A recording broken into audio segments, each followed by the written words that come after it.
um prazer a gente ter uma atividade agora presencial, live, com o professor Fernando Morgadinho, que é professor de neurologia da Unifesp.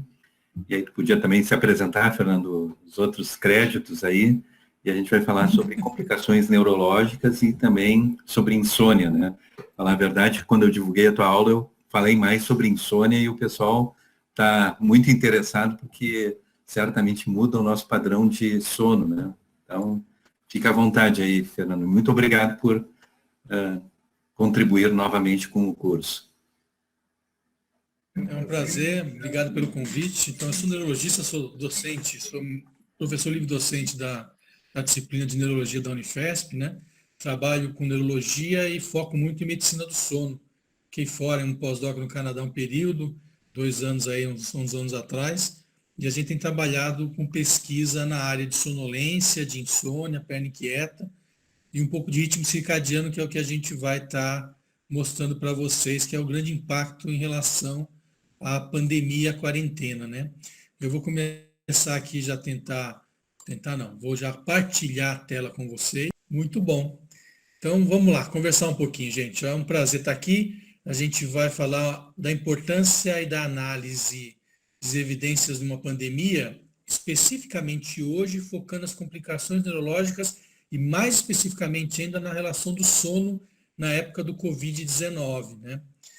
Eu tenho alguns conflitos de interesse, não para essa aula, obviamente. Vamos dividir a nossa apresentação, a nossa conversa em 3 partes. Então, a ideia é falar um pouquinho da importância do sono e do ritmo circadiano, de uma maneira geral, para a gente entender a base do problema, para a gente discutir o que vai acontecer na quarentena e na pandemia. Então, eu dividi aqui a quarentena em si, independente do agente, e a alteração do sono na pandemia do novo coronavírus, para a gente explicar um pouquinho o que pode acontecer com a ação do vírus em relação ao sono.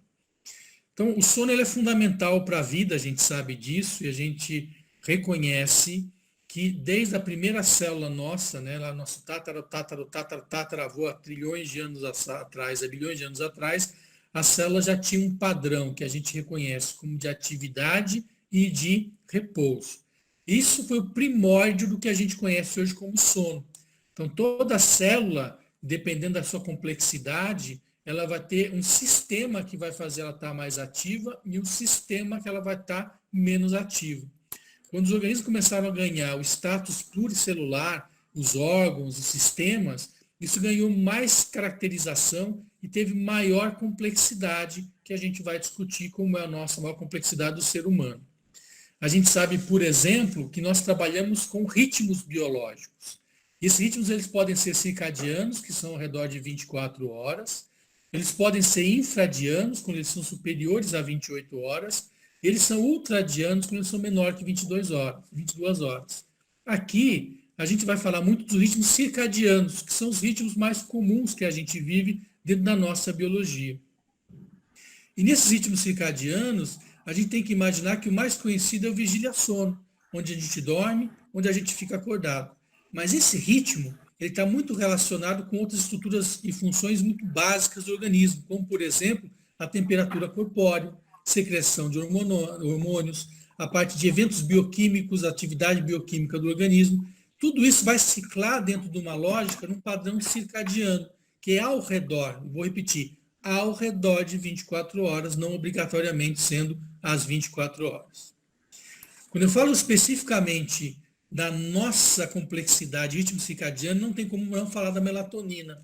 A melatonina é um hormônio que tem uma ação importante na regulação desse ritmo circadiano e ela tem 2 fases de função que vale a pena a gente entender.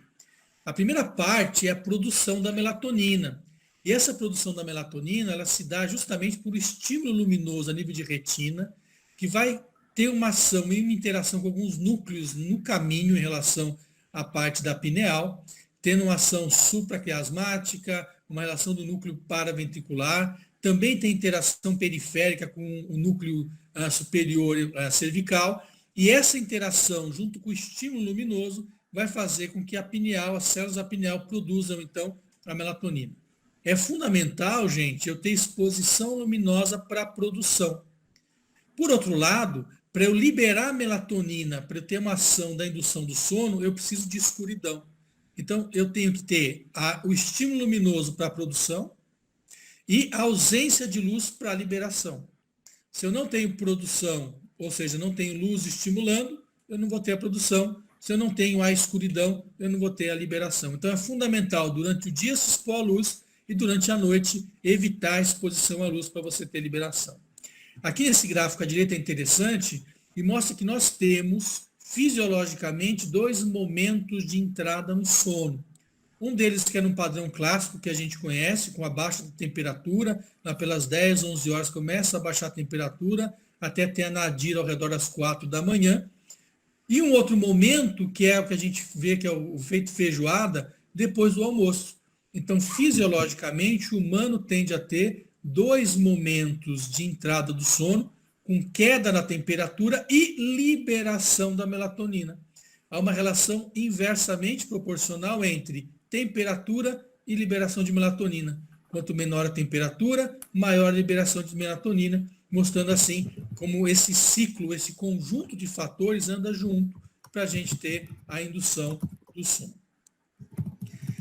O ritmo circadiano, ele também vai ser importante no controle de pressão arterial, de frequência cardíaca, liberação e regulação de alguns hormônios como do apetite.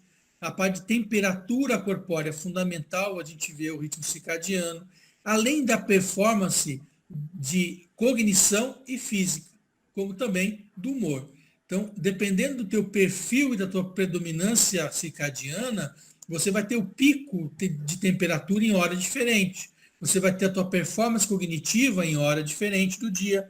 Então, vai variar muito cada indivíduo, a preferência circadiana de cada indivíduo e, por consequência, todas as alterações metabólicas e orgânicas desse organismo, desse indivíduo. 3 fatores são fundamentais para você entender o sono, somente nessa alteração de pandemia. Primeiro, a tua preferência circadiana. Você é um cara mais matutino ou você é um cara mais vespertino? Isso vai variar conforme a idade. A gente sabe que o adolescente ele é mais vespertino, ele dorme mais tarde e acorda mais tarde. O idoso ele é mais matutino, ele acorda mais cedo e dorme mais cedo. Vai haver uma variação dependendo da população que a gente estudar, mas de uma maneira geral, a gente tem parte da população que ela é matutina, de preferência, e parte da população que ela é vespertina. E um grupo vai ficar intermediário. Quando a gente começou a estudar isso, há 25 anos atrás, a gente falava que 10% era extremo matutino, 10% era extremo vespertino e 80% ficava no meio. Hoje a gente sabe que não é bem assim. A sociedade, de um modo geral, aqui em São Paulo, estudo epidemiológico feito aqui, a gente vê que parte da população tende a ser mais matutina, ao redor de 40%. Parte da população tende a ser indiferente, a se adequa dos 2 lados. E uma pequena parte da população ela é mais vespertina, em torno de 10% a 20%. Então, a gente tem como ver isso em questionários e, obviamente, na tua percepção do dia a dia. Faz diferença numa quarentena, se eu sou matutino, faz diferença numa quarentena se eu for vespertino em questão da performance e da qualidade do sono. Além disso, a duração do sono também é fundamental. Quando nascemos, dormimos ao redor de 16, 18 horas. Conforme a idade vai avançando, eu começo a ter um padrão de sono mais consolidado, num momento só do dia, no ritmo circadiano, e vou diminuindo a minha necessidade de sono. Um adulto normal tem uma necessidade de 7 a 8 horas de sono, uma criança pode precisar de 10 a 12 horas, um idoso pode estar ótimo com 5 a 6 horas. Reparem bem que cada pessoa vai ter um padrão, uma necessidade de sono diferente. Geneticamente, eu tenho pacientes que são pessoas que são dormidores mais longos. Geneticamente, eu tenho um padrão mais comum, que é o intermediário de 7 a 8 horas no adulto. E geneticamente, eu tenho um grupo de pessoas que fica bem com 5 a 6 horas, que é o sonho de consumo de todos nós, para vivermos mais e trabalharmos mais de uma maneira geral. De novo, numa quarentena, a duração do sono também vai impactar, dependendo das necessidades que eu tiver exposto nesse quadro de quarentena. E por último, isso aqui talvez seja o elemento mais importante, que é a duração do ritmo circadiano. Lembra que eu falei para vocês que o nosso ritmo é ao redor de 24? Quando eu olho cada linhazinha dessa e as bolinhas, é o traçado de perfil de um indivíduo. No 0 é a pessoa que seria exatamente, ciclaria em 24 horas. Para o lado de cá, ele cicla menos, entre 20 e 24 horas. Para o lado de cá, ele cicla mais, entre 24 e 28 horas. Repare que a maioria, ele vai ciclar mais que 24 horas. Então, vamos explicar isso na prática para vocês entenderem. Se eu ciclar 24 horas exato, eu não vou ter nenhum problema a nível de ritmo circadiano, porque eu vou seguir exatamente como é que é o nosso período de dia, como é que é o ciclo do Sol.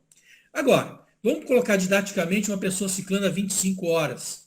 O que acontece com essa pessoa? Se eu tiver em livre curso e não tiver nenhuma exposição, nenhum elemento que vai empinar, ou que vai fixar no horário, que a gente chama como uma palavra alemã, que é o Zeitberger. Zeitberger é uma palavra alemã que mundialmente é conhecida como o padrão ou aquele elemento que vai ciclar você ou manter você no ritmo de 24 horas. O mais comum é a luminosidade. Era assim até 100 anos atrás e a humanidade andou 100 mil anos aí, só o Sol ciclando, você dormir e acordar. Hoje, o Zeitberger mais importante é o nosso contato social, as nossas necessidades sociais, o trabalho, o estudo, enfim, a relação com os amigos, etc., que faz a gente acordar cedo, faz a gente trabalhar, faz a gente dormir, etc. Se eu tiver um padrão endógeno, senhores e senhoras, de 25 horas, eu tendo a atrasar sempre 1 hora em relação ao dia anterior. Então, vou dar um exemplo, uma pessoa que cicla 25 horas em vez de 24 no final de semana. Chega na sexta-feira, eu vou dormir, eu não tenho nada no dia seguinte para fazer. Se meu horário normal de dormir é às 10 e acordar às 6 da manhã, por exemplo, na semana, porque eu tenho despertador, porque eu tenho trabalho, no sábado eu vou estar livre. Então eu vou dormir, vamos supor, às 11 horas, eu atraso 1 hora para dormir nessa sexta, porque eu não tenho compromisso no dia seguinte, e vou acordar às 7 da manhã. Muito bem, passo meu sábado tranquilo e vou ciclar 25 horas. Eu não vou dormir às 11, porque na verdade meu ciclo não é 24 horas, eu tendo a dormir à meia-noite. E se eu acordei no sábado às 7, no domingo eu vou acordar às 8 da manhã. Por conta que essa hora a mais do meu ritmo biológico em livre curso tende a fazer eu dormir mais tarde 1 hora e acordar mais tarde 1 hora no ciclo de 25 horas. O grande desespero é quando na segunda-feira eu tenho que acordar às 6. O que eu faço? Eu sofro, porque na verdade eu tenho que puxar meu ritmo de novo para trás e ajustar no ritmo de 24 horas. O diário do sono vai ser importante para a gente fazer o ajuste e ver como é que é a dinâmica por vários dias para avaliar esses pacientes que têm queixa de alteração de ritmo circadiano. O actígrafo, que é uma avaliação de movimento que eu uso no braço não dominante da pessoa a ser estudada, e vocês veem, quando eu tenho os riscos pretos são atividade, sem risco é repouso, eu consigo ver esse padrão circadiano durante várias semanas, então dá para ter uma ideia bacana que horas que ele vai dormir e acordar. E aqui eu vou chamar a atenção, nesse trabalho publicado pelo pessoal da Forbes, há uns anos atrás, 2015, que avaliou as performances mundiais de alguns grandes elementos da nossa sociedade. Bill Gates, o Churchill, o Obama. O que eles repararam nesse estudo de padrão de sono dessas pessoas? Eles chamaram a atenção no artigo que quem dorme menos tem mais sucesso. Então, repare que eu tenho aqui 70% deles dormem menos do que 7 horas. Mas quando eu vou desmembrar especificamente os detalhes dessa população, não é só dormir menos que fez sucesso, ou fizeram esse ter sucesso. Quando eu olho especificamente o grupo de pessoas que acorda antes das 7 da manhã, ou seja, que tem um padrão de matutinidade, eu estou falando também ao redor de 70%.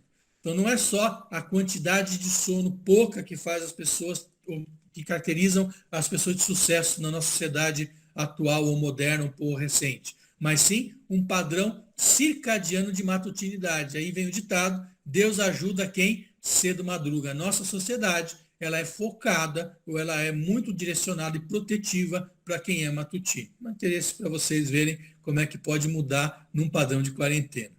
Obviamente, se eu tiver em livre curso, quando eu perder meu Zeitberger, o sol a gente já perdeu, né? A gente fica dentro de casa, a gente não fica conforme o sol está andando na maior parte das vezes. O quadro social é o nosso Zeitberger principal. Se eu for uma pessoa que for muito vespertina, eu tendo a desgarrar e dormir mais tarde, fazendo um atraso de fase.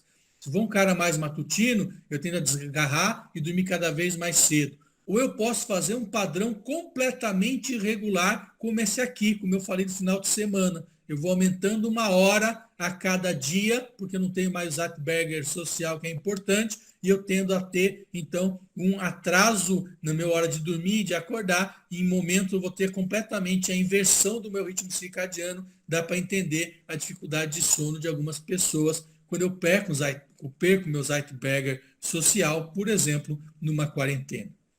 Lembrando ainda, se eu colocar nessa equação ansiedade e depressão, e esse artigo bem recente mostra até risco de suicídio por alteração de sono, eu vou piorar mais ainda o meu cenário, piorando mais ainda o meu ritmo circadiano por conta de falta de Zeitberger, onde o comando a nível de ciclo sono-vigília.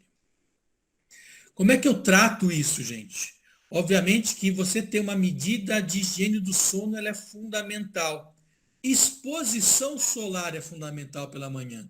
Lembra que a produção de melatonina precisa de exposição solar e a liberação precisa de escuridão. Então, se você tiver o cuidado de mantiver um ambiente com Zeitberger de luminosidade, e não vale a de casa, porque é muito menos frequente ou potente do que a do sol, você vai tender a produzir mais melatonina e ciclar melhor. Em alguns casos, a gente também pode usar medicamentos como melatonina, como derivados da melatonina, agomelatina, Ameteon, que existem no mercado brasileiro, ou até próprios hipnóticos que podem ajudar a você ciclar direitinho. Vamos falar então, já que a gente deu um overview em relação a sono, e ritmos de sono vigília, vigília sono, sobre o quarentena em sono.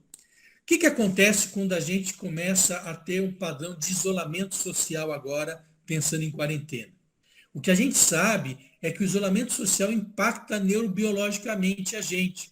Tem menos ação a nível de receptor GABA, menos ação a nível de resposta diazepínica endógeno. Eu tenho uma modulação noradrenérgica e de corticotropinas que desfavorecem o meu sono. Então, quanto mais isolado eu estou, menos favorecido o meu sono está.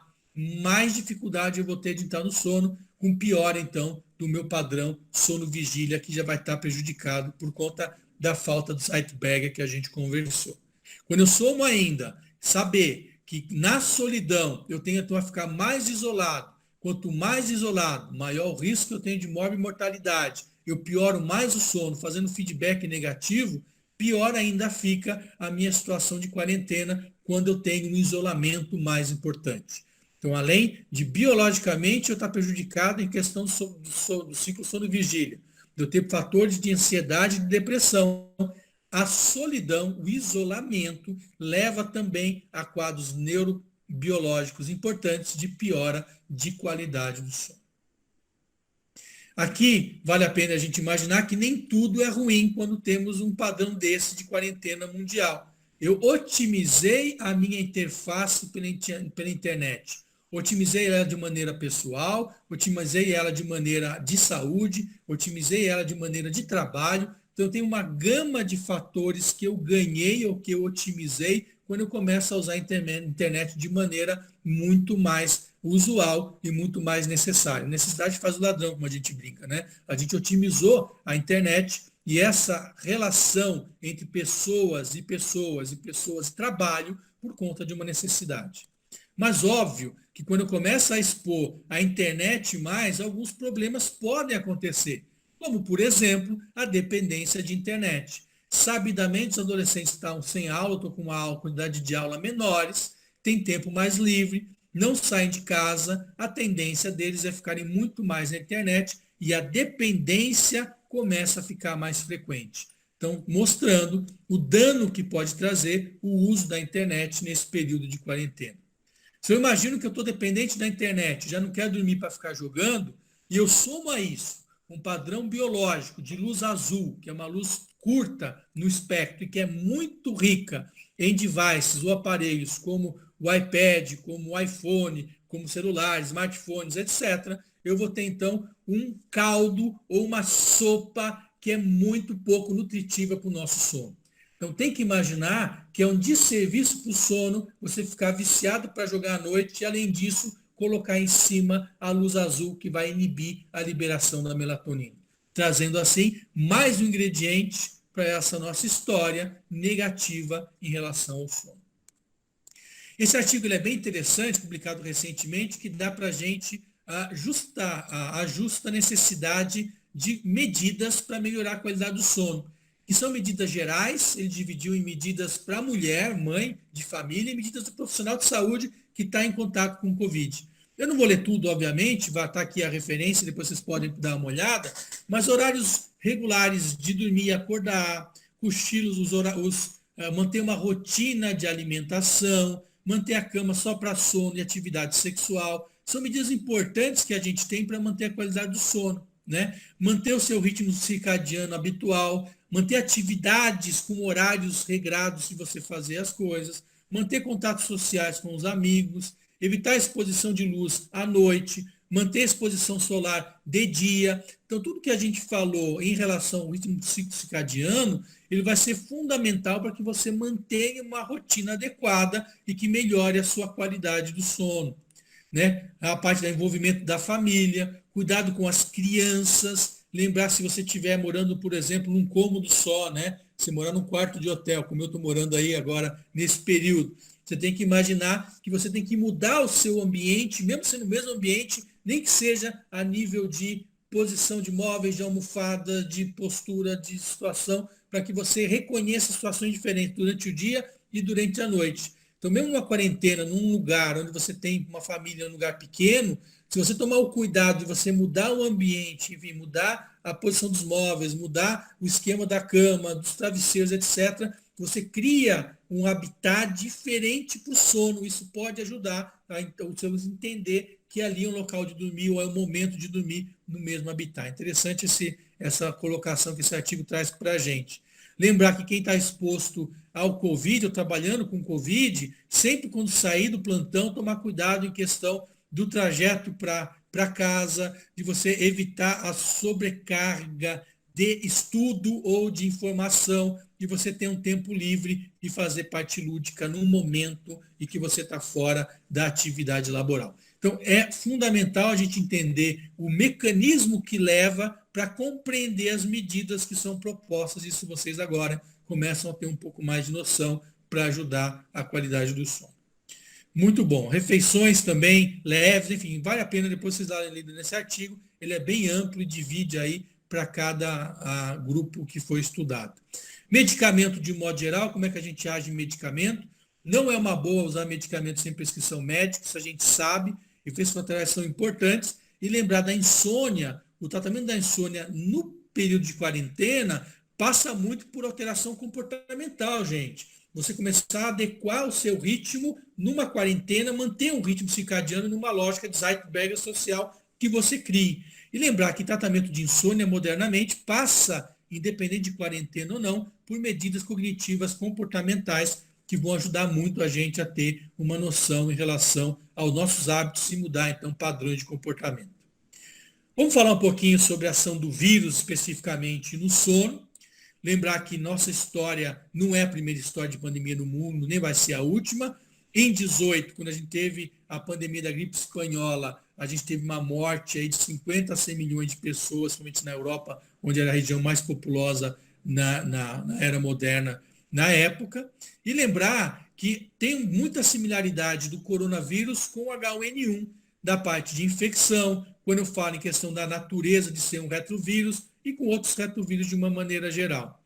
Quando eu olho especificamente o Brasil em 1918, vejo que não mudou muito, né? À esquerda, eu tinha um monte de gente dando que tipos de medicamentos que poderiam existir. Se você hoje toma uma caipirinha, agradeça a gripe espanhola de 1918, porque a caipirinha foi um dos grandes remédios que eram divulgados na época, viu? E muita gente não era nascido nem prescrevendo outras coisas que a gente conhece hoje, como cura para a gripe espanhola. Então, hoje, a gente tem a caipirinha, que é um legado daquela época da gripe espanhola, além do SUS. O SUS começou a ser elaborado nessa época pela necessidade de um controle ou de um estudo ou de um sistema de avaliação e de cuidado geral da saúde no Brasil.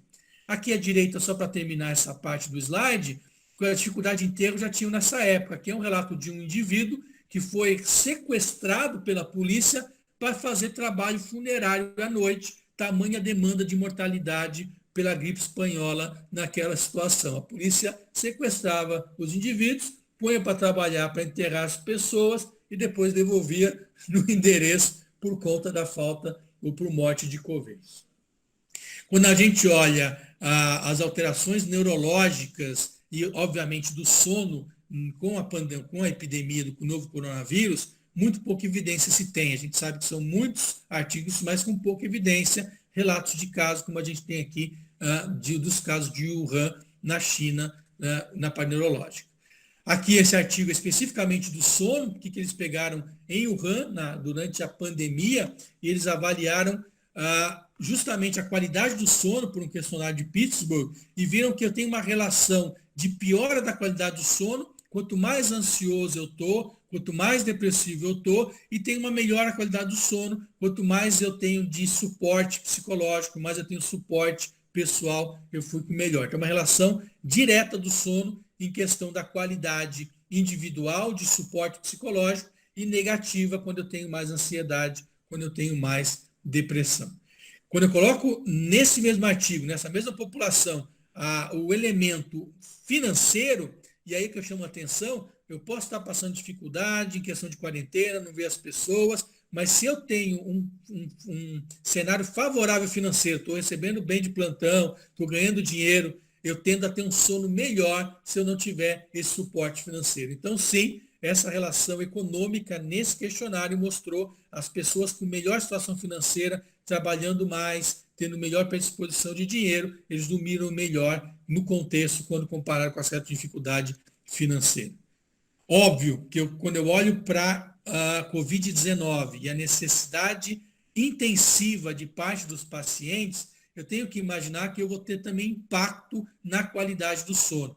Esse trabalho é bem interessante e foi publicado antes da época do Covid-19, mostrando pacientes que têm um quadro de doença aguda respiratória e têm ventilação mecânica, na saída dessa alta, quando ele sai do respirador e vai para casa, ele desenvolve uma alteração de ritmo circadiano. Reparem, isso aqui é pré-Covid-19. São pacientes internados por outra causa respiratória, viral ou bacteriana, já com alteração do ciclo vigília-sono.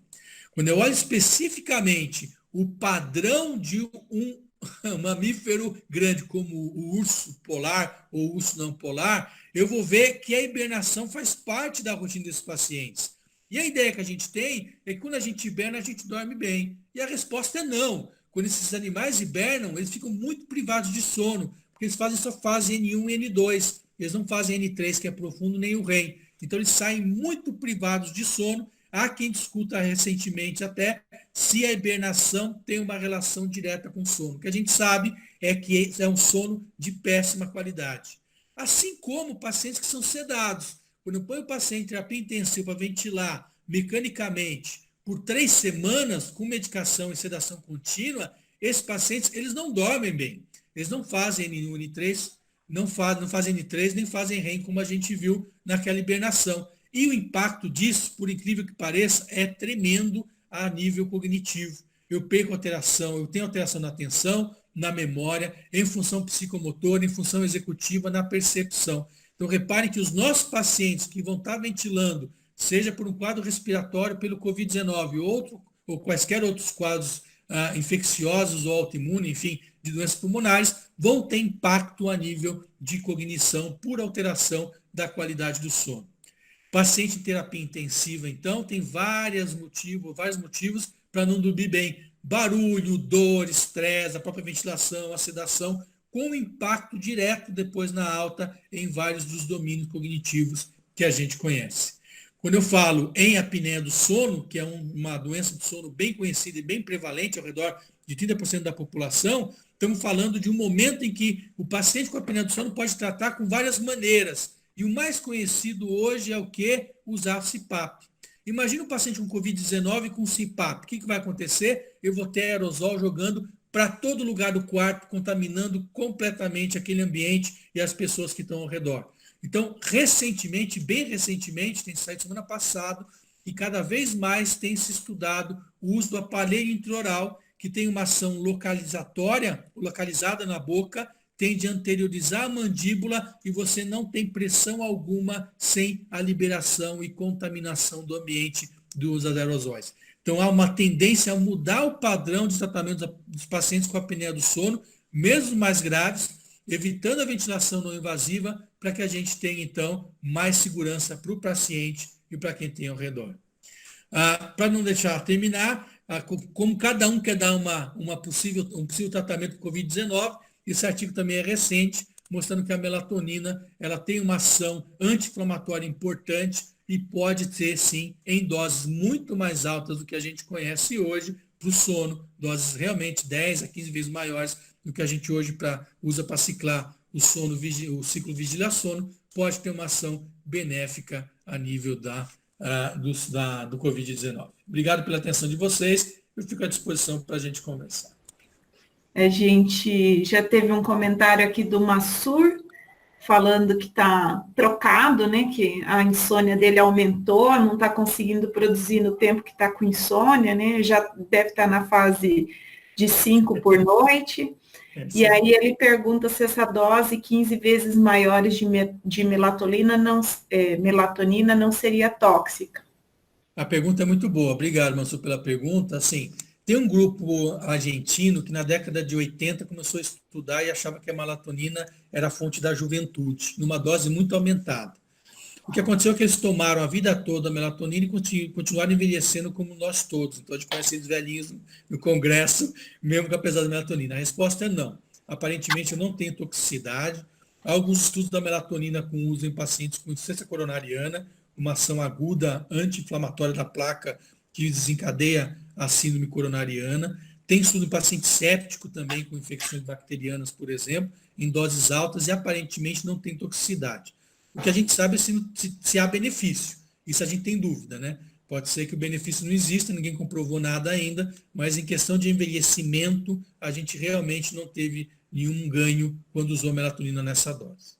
Abrindo, Karine, quer perguntar alguma coisa? Como nós estamos em poucos, acho que dá para ir tratando assim, por enquanto. Bom, Fernando, obrigada pela aula, eu achei excelente, assim, eu fiquei pensando, né, quanta coisa, de uma certa maneira, a gente sabe, né, e o quanto que é importante que a gente também ouve da higiene do sono, né, então, assim, ter um ambiente limpo, calmo, ter horários de sol durante o dia, então, várias coisas que a gente tem que talvez policiar para fazer, né, nesse período, e o quão difícil enfim, tu chamou também atenção para a questão das telas, o quanto a gente também fica, né, nas telas, e talvez o quanto também tem uma pressão por trabalhar, ou por estar na frente do computador, enfim, e às vezes também não vê rendimento em relação a esse trabalho, né, então, assim, quanto a autonomia da pessoa tem que, para monitorar e para se educar em relação a essas questões do sono, assim,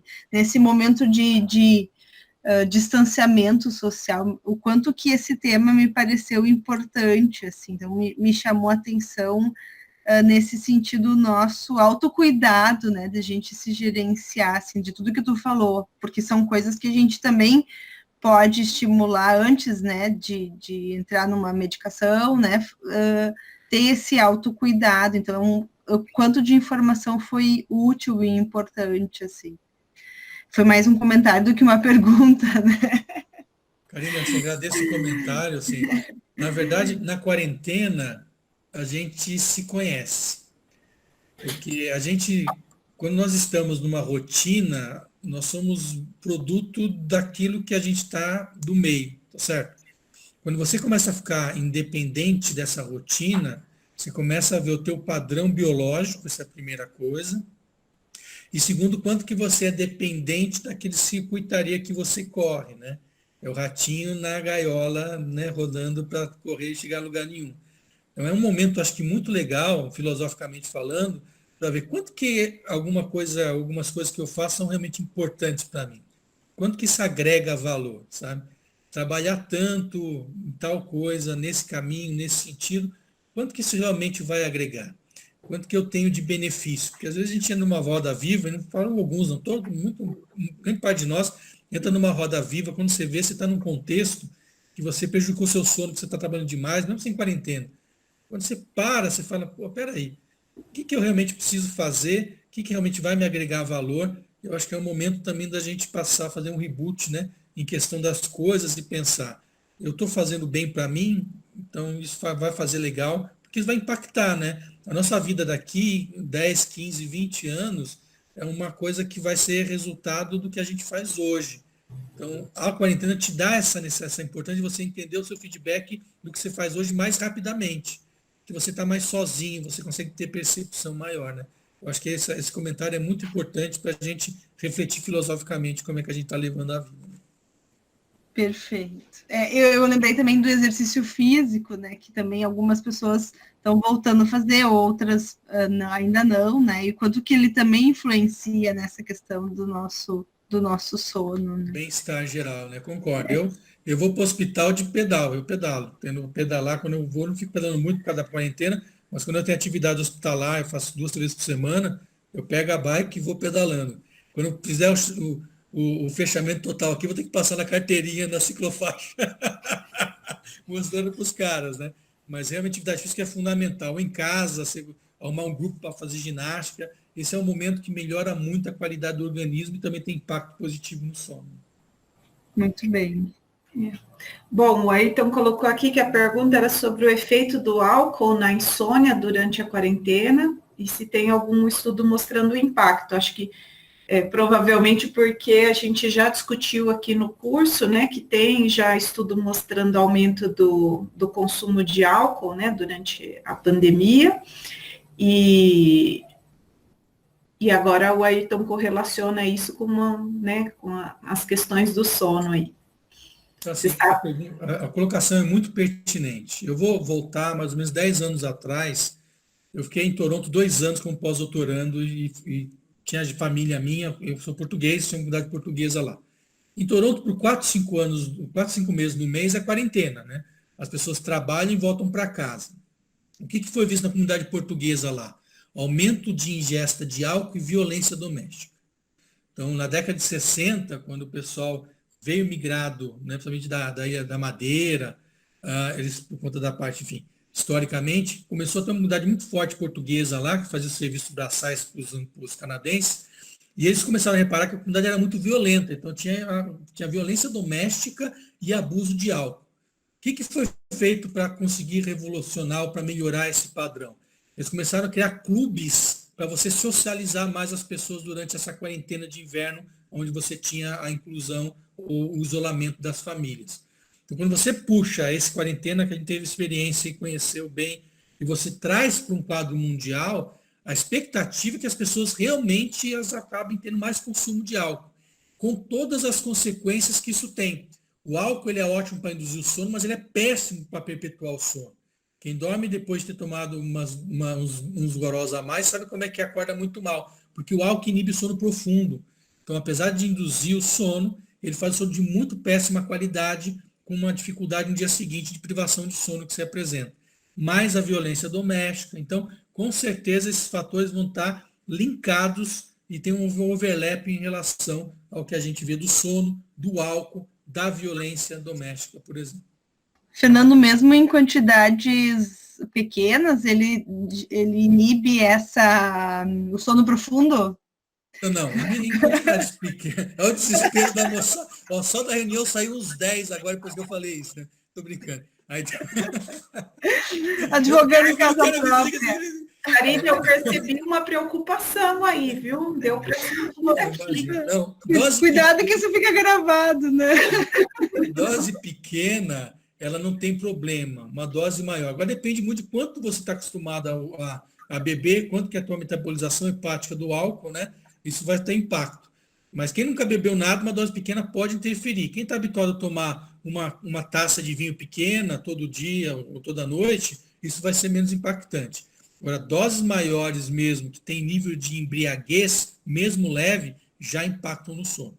Então tem que lembrar que mais que uma taça ou 2 taças de vinho, uma pessoa normal, mais que 2 latinhas de cerveja, uma pessoa normal, isso tudo pode impactar na qualidade do sono. Levou embriaguez, mesmo que leve, já vai impactar no sono. Bom, o Ayrton pergunta também sobre o home office, né? Se tem alguma orientação, por exemplo, de pausas, né, ao longo do trabalho, alguma orientação de quanto tempo interromper ao longo do trabalho.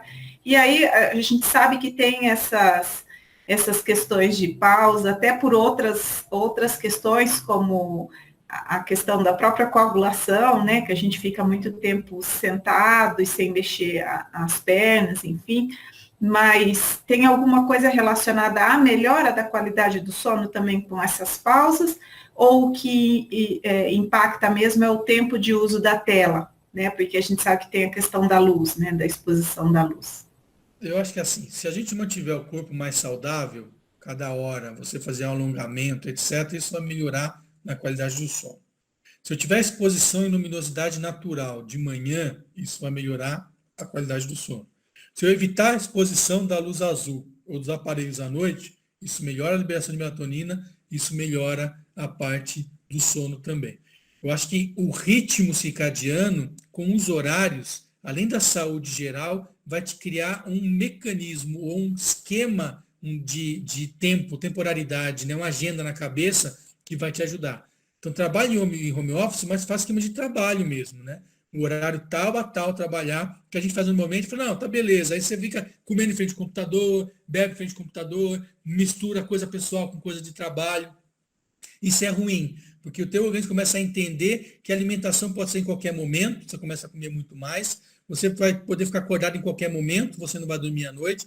Então, um comportamento adequado, um padrão comportamental de trabalho, de horário de trabalho e de horário de alimentação, mudar o ambiente de alimentação, mudar o ambiente para sono, isso vai ser importante para você ter uma melhor qualidade de ritmo circadiano. Eu estava aqui falando, esqueci do microfone. A Patrícia pergunta se, na realidade, ela pergunta se é possível que você falasse um pouquinho mais sobre o CPAP, o que é indicado para os pacientes que fazem uso dele. Perfeito. Então, o CPAP é uma coisa bem moderna, viu, Patrícia? O pessoal tem discutido há umas 2 semanas para cá, só os artigos são bem recentes, como tudo que a gente está vendo. As recomendações hoje das academias americanas e brasileiras de medicina do sono não recomendam qualquer ou quaisquer exames que tenham CPAP junto. Mesmo a polissonografia que não tenha CPAP, você evita fazer se seja um quadro dramático pelo fato de contágio. Na minha clínica, por exemplo, sei que tem algumas pessoas fazendo domiciliar, eu não expus nem ao técnico, nem nenhum paciente a fazer exame qualquer, porque eu acho que é muito contato, ficam 2 horas montando lá o paciente, e quando tem o CPAP ventilando, então isso é proibitivo. Então eu não faço exame, acho que a gente tem que passar por essa fase para ter segurança em questão de diagnóstico. Em questão de terapêutica, que você já use o CPAP. O CPAP não tem um filtro que vai bloquear, por exemplo, esse quadro de saliva que vai sair e que vai contaminar o ambiente. Além do que, à noite, é impossível a máscara ser completamente 100% de vedação. Então, acaba tendo escape e você acaba contaminando.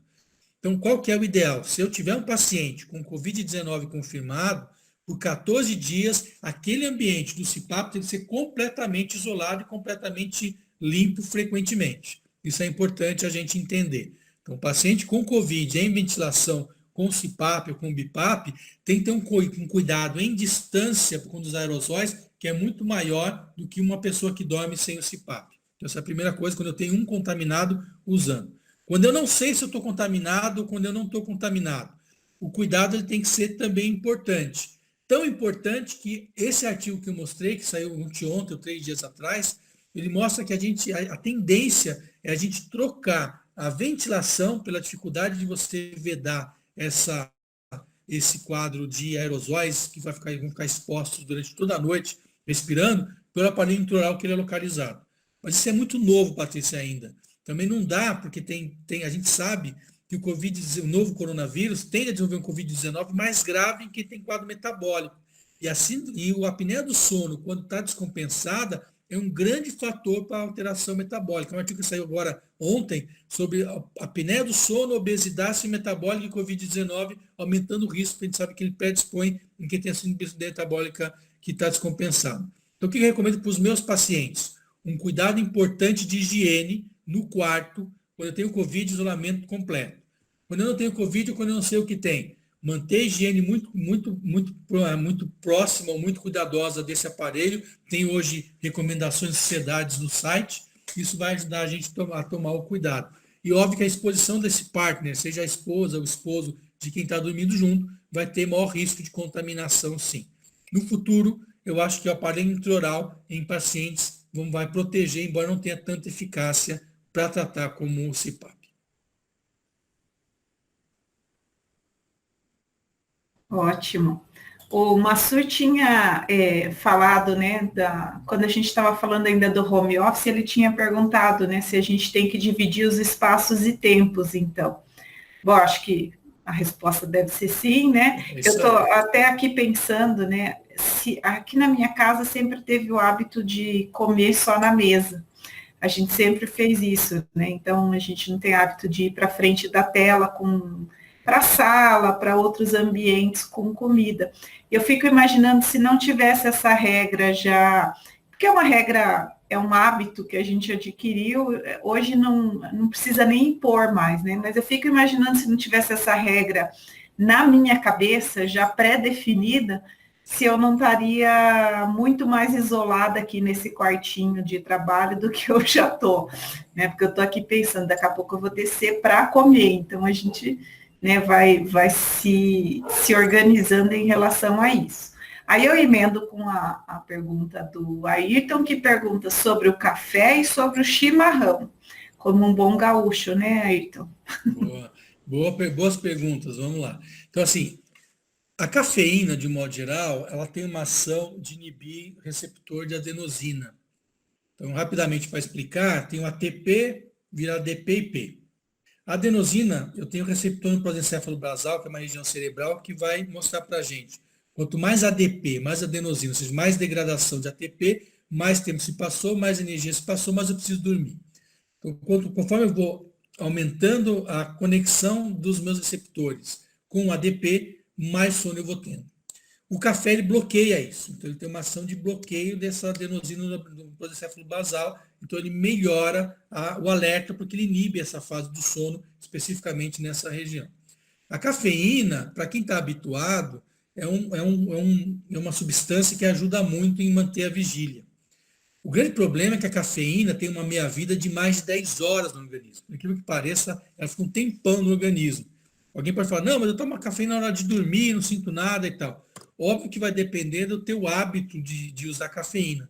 Mas a cafeína tem que tomar cuidado até o horário que você vai usar, porque ela pode perpetuar o efeito de vigília até muito tempo depois e causar insônia.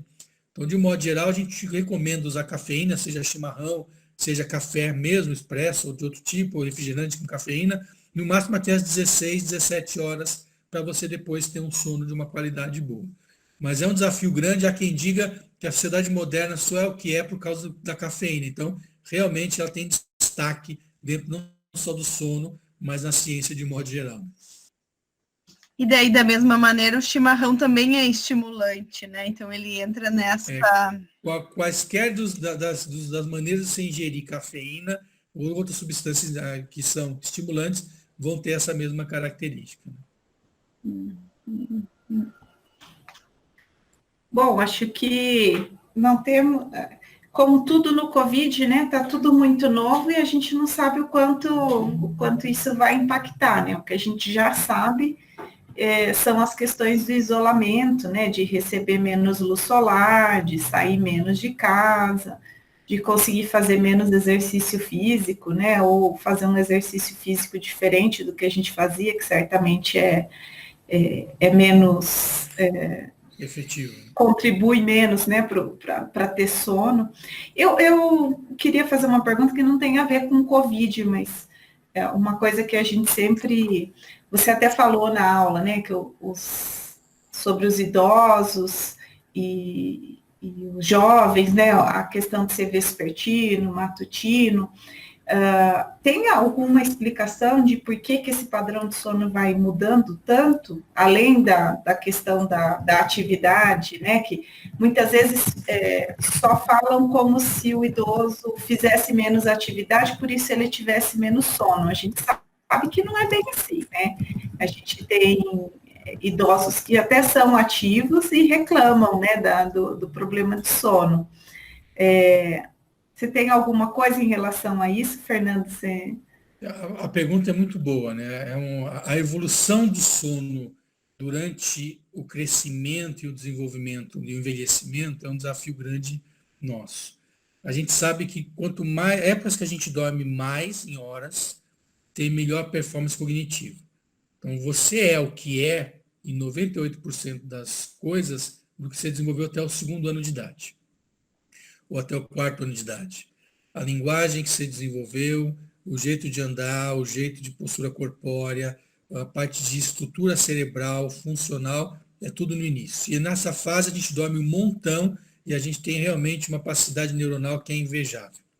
Conforme você vai envelhecendo, você tende a dormir menos e você tende a ter menos plasticidade neuronal, menos potencial de adquirir informações, menos poder cognitivo. Então, de uma maneira geral, há um link grande entre o envelhecimento e a quantidade do sono, que é um dos fatores que a gente conversou. Quando eu vejo a evolução da humanidade, o idoso ele tende a ficar muito longe, ou tende a dormir, ser mais matutino, ou seja, ele tende a dormir cada vez mais cedo e ficar menos exposto à parte da escuridão. Evolutivamente falando, a gente sabe que os nossos antepassados, há milhares de anos atrás, se ficassem expostos à noite, eles viravam comida de predadores. Então, se você for imaginar evolutivamente falando, você evitar a noite nos mais velhos é uma maneira de proteção pela perda de capacidade física que a gente desenvolveu. Óbvio que tudo isso é teoria, a gente não tem essa caracterização ou essa definição cientificamente falando. O meu feeling pessoal, como cientista em questão do sono, é que realmente a chave de uma maior perpetuação a nível de espécie em tempo de vida vai passar por melhor conhecimento do padrão de sono que a gente desenvolve e que vai durante a vida toda. O Alzheimer hoje está relacionado, por exemplo, com uma alteração do linfático, que é uma drenagem que a gente tem de acúmulos, né, como, por exemplo, proteína tal, né, que tem uma relação direta. Quem dorme menos tem menos linfático, menos clearance dessa beta-amiloide e da proteína tal. Então, a gente sabe que isso tem uma relação. O detalhe ou a chave do portão a gente não tem ainda. Mas realmente é um desafio que eu acho que vai permear a humanidade por um tempo bom em relação a envelhecimento e melhora de quantidade e qualidade de vida. Eu fiquei muito triste com a sua aula, porque eu vi que eu estou só nos 10% dos vespertinos, porque eu, por mim, virava à noite, e a gente sofre muito com isso, que as pessoas querem marcar as coisas de manhã, né? A gente tem aula de manhã, tem uma série de atividades, e é difícil às vezes. É engraçado que isso é uma coisa que, às vezes, eu não sei se tem estudos já sobre isso, mas eu percebo que em mim, e eu já estou começando a perceber em um dos meus filhos, isso já se demonstra na infância, né? O meu apelido na infância era Zumbi, a minha mãe me chamava assim, porque ia no quarto muito depois de ter me colocado para dormir, eu ainda estava lá olhando para o teto sem o mínimo de sono, né? O Ayrton coloca aqui, as doses dos hipnóticos prescritos para insônia devem ser modificadas durante a quarentena? Claro que isso deve ser prescrito de forma individual, mas de uma maneira geral, as prescrições de hipnóticos modificariam com a quarentena? A pergunta é boa. Então, estou dando do Ayrton primeiro, depois eu falo da tua colocação da casa e da vespertilidade. Então, assim, a mais que a dose, eu acho que o horário de uso dos hipnóticos e trabalhar nos quadros comportamentais. Galopar em dose de hipnótico é um desserviço para o paciente. Então, os maiores sucessos meus que eu tive na clínica nesses últimos anos foi tirando remédio e não colocando. Mas a pergunta é muito boa, porque é uma tendência de você ficar ajustando a dose achando que vai resolver. E o problema vou só pedir para você incluir na sua fala a questão dos benzodiazepínicos, porque a gente sabe que vai ter, né, já está tendo aumento de uso e muita gente iniciando o uso por insônia nesse período, então já vou emendar. Particularmente, quando eu falo de diazepínicos, não é pior, né? Porque é uma classe de remédio que dá dependência da tolerância e aumenta a mortalidade quando você está mais para frente, depois de um tempo de uso no idoso. Então, quaisquer dos hipnóticos, seja o diazepínico, que ainda sabidamente são bem sérios de dependência e tolerância, ou os não diazepínicos, que são mais modernos, eles têm que tomar cuidado em questão da causa do problema. Então, se eu tenho um paciente que não dorme, porque o padrão de ritmo circadiano está ruim, Você pode pôr na caixa d'água o remédio que o cara não vai dormir. Se o padrão dele é depressão e isso é causa da insônia, não adianta encher ele de hipnótico que não tem ação antidepressiva. Você tem que tratar com antidepressivo que vai tratar o problema. Então, a origem do problema é que tem que ser trabalhado. O hipnótico é uma das ferramentas que eu uso para trazer o benefício do sono, mas não é a principal, e sozinho a gente está cansado de saber que não resolve. Então, quando eu tiver que mexer em dose de remédio para dormir, a pergunta é, primeiro, esse cara está bem indicado para o paciente? Segundo, teve alguma modificação comportamental de doença dele que fez ele não estar respondendo bem? Se a gente for atrás dessas perguntas, as respostas não vão passar por aumento da dose. Vão passar porque eu tenho que tratar uma depressão, tenho que melhorar o comportamento dele, eu tenho que rever o que está acontecendo para a gente ter o benefício desse paciente. Eu perguntei do benzodiazepínico, a gente sabe que ele nem é, né? Se fosse para escolher, nem seria a escolha ideal para a questão da insônia, mas porque a gente lida muito com as questões do Sistema Único de Saúde e na atenção primária, basicamente, né, de tratamento farmacológico, de medicamento disponível que poderia induzir o sono, né, de alguma forma, a gente tem basicamente benzodiazepínico, que a gente sabe do mau uso desse medicamento na rede justamente para induzir sono e com uso maciço entre os idosos, né? Então, por isso essa provocação, eu gostei muito porque a gente já teve a doutora Ana Luísa falando do benzodiazepínico na saúde mental, né? Quando a gente discutiu saúde mental na pandemia, e agora a gente tem a oportunidade de voltar a isso, acho que é bom frisar, porque a gente tem muito profissional se sentindo acuado na rede de atenção primária por não ter outras opções terapêuticas, mas acho que essa fala que você fez das alternativas não farmacológicas serem muito mais efetivas, né, e adequadas é extremamente importante nesse cenário agora. Obrigada. Alguém? Karine, eu estou vendo se movimentando aí? Não, é que eu lembrei da aula do Fernando, acho que foi há 2 semanas atrás, né, das complicações neurológicas, assim. Como a gente está num momento de mudar, de ter novas informações a cada semana, né, se a gente teve alguns avanços em relação às complicações neurológicas do Covid. Boa pergunta. Tem alguns artigos saindo, sim, eles são revisões, basicamente eles vão falando do mesmo, entende? Em questão do aumento do risco do AVC por conta da severidade. Então, a gente não tem alguns relatos de casos que vão saindo, mas a gente não teve ainda nada que seja muito mais robusto. Eram uns 4 artigos, mas revisão da literatura, eles acabam se reverberando dentro do que a gente conversou, né? Mas basicamente o conceito do vascular cerebral ser o mais grave e algumas doenças autoimunes estarem aparecendo aí que a gente não valorizava antes e não via.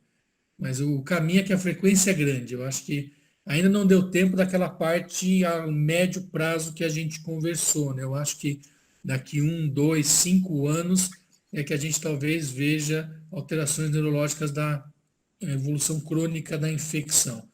Que talvez no mundo a gente não tenha tanta exposição de um vírus uma vez só, no mesmo tempo, como está tendo agora, né?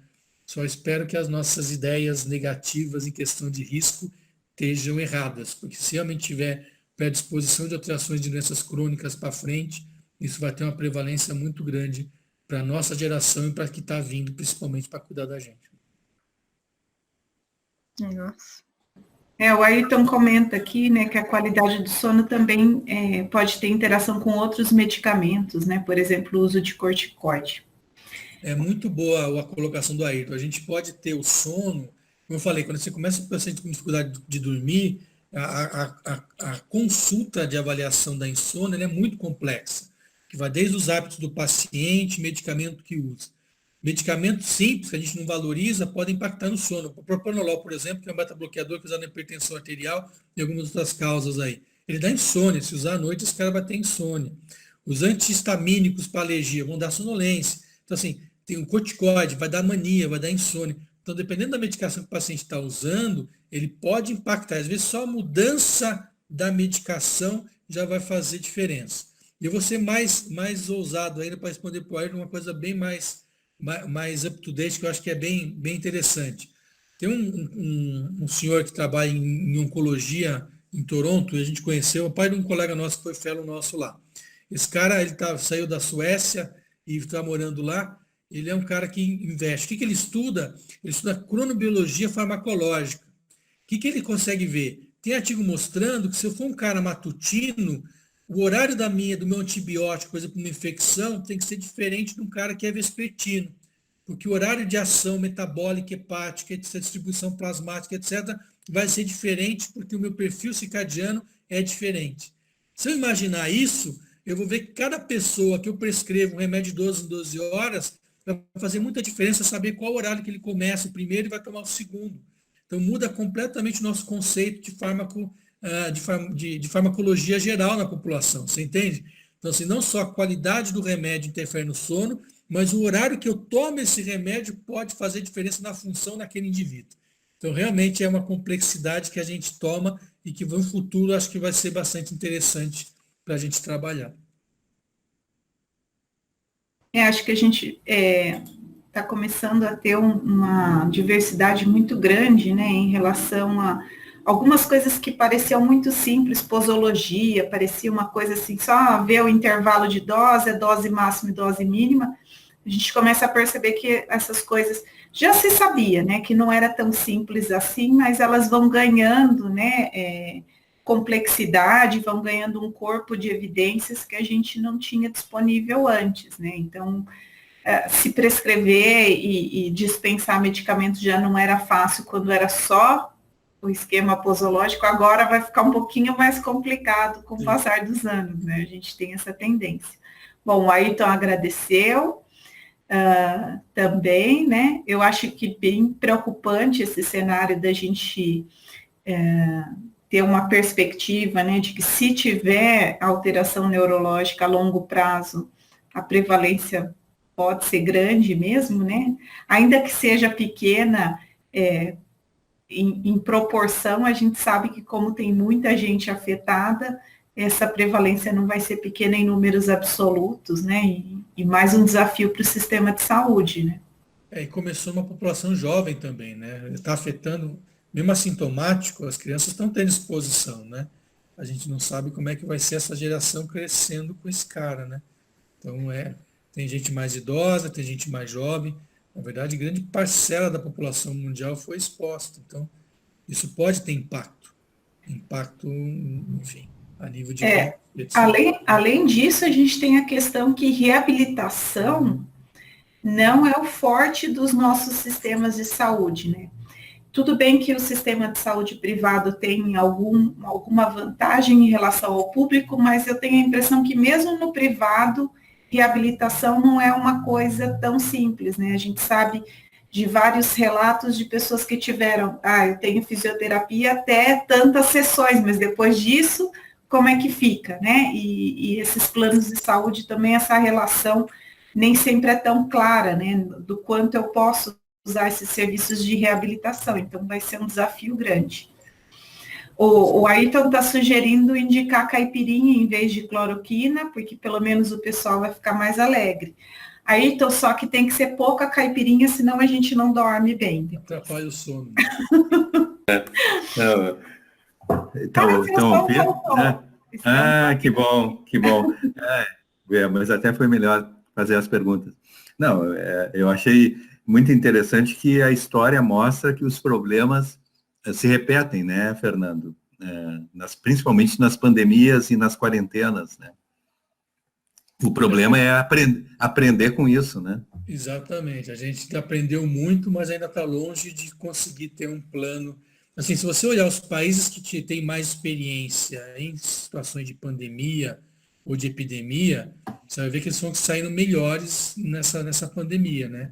Você vai ver a Coreia, vai ver o Japão, eles já estão habituados a ter essas epidemias respiratórias e faz parte do modus operandi deles esse contato, esse formato de interação com máscara, com limpeza, enfim, mais regular e etc. Eu acho que a humanidade vai desenvolver e aprimorar esse conhecimento. Isso vai incorporando na cultura, né? As gerações não vão entender porque você espirra botando o antebraço para frente, mas depois o pessoal acaba desenvolvendo essas técnicas por conta de hábitos ou de padrões comportamentais. Eu acho que realmente a gente vai crescer com isso. O dano, pelo menos o custo é muito alto, né? Mas cada epidemia que ocorre vai mudando a história do mundo e vai trazendo aprendizado para aqueles que vão ficando, né? Eu acho que é assim que a gente tem se forjado, até que vier um que a gente não der jeito, né? Mas enfim, por enquanto a gente está se forjando e está evoluindo, fazendo parte do nosso contexto. Só reforçando isso que tu falaste, o pessoal que trabalha com controle de infecção hospitalar refere que diminuiu muito as infecções por gram-negativo em função do cuidado que se tem tido com lavagem de mãos e toda a higienização, que agora está sendo muito mais rigoroso do que antes do Covid-19. Né? Perfeito. Nem tudo é prejuízo, né? O mundo hoje reproduz mais espécies do que reproduzia antes, a população está menor. Se olhar o mundo como um sistema, essa pandemia é um ótimo antídoto para a sociedade humana, né? Vamos ser sinceros. Então, parece que, olhando como organismo, a Terra está dando seu jeito, enfim, de melhorar alguma coisa. Diminuir a poluição ambiental, por exemplo, né? Tudo, certamente né? É um benefício. As espécies reproduzem mais, o zoológico está cheio de bebê, né? A gente vai ver nas reportagens, se vocês viram isso, tem uma reprodução de espécies que nunca reproduziu em cativeiro, quando não tem humano perto, eles estão reproduzindo. Então, realmente, a gente faz mal para parte do planeta, para não dizer grande parte.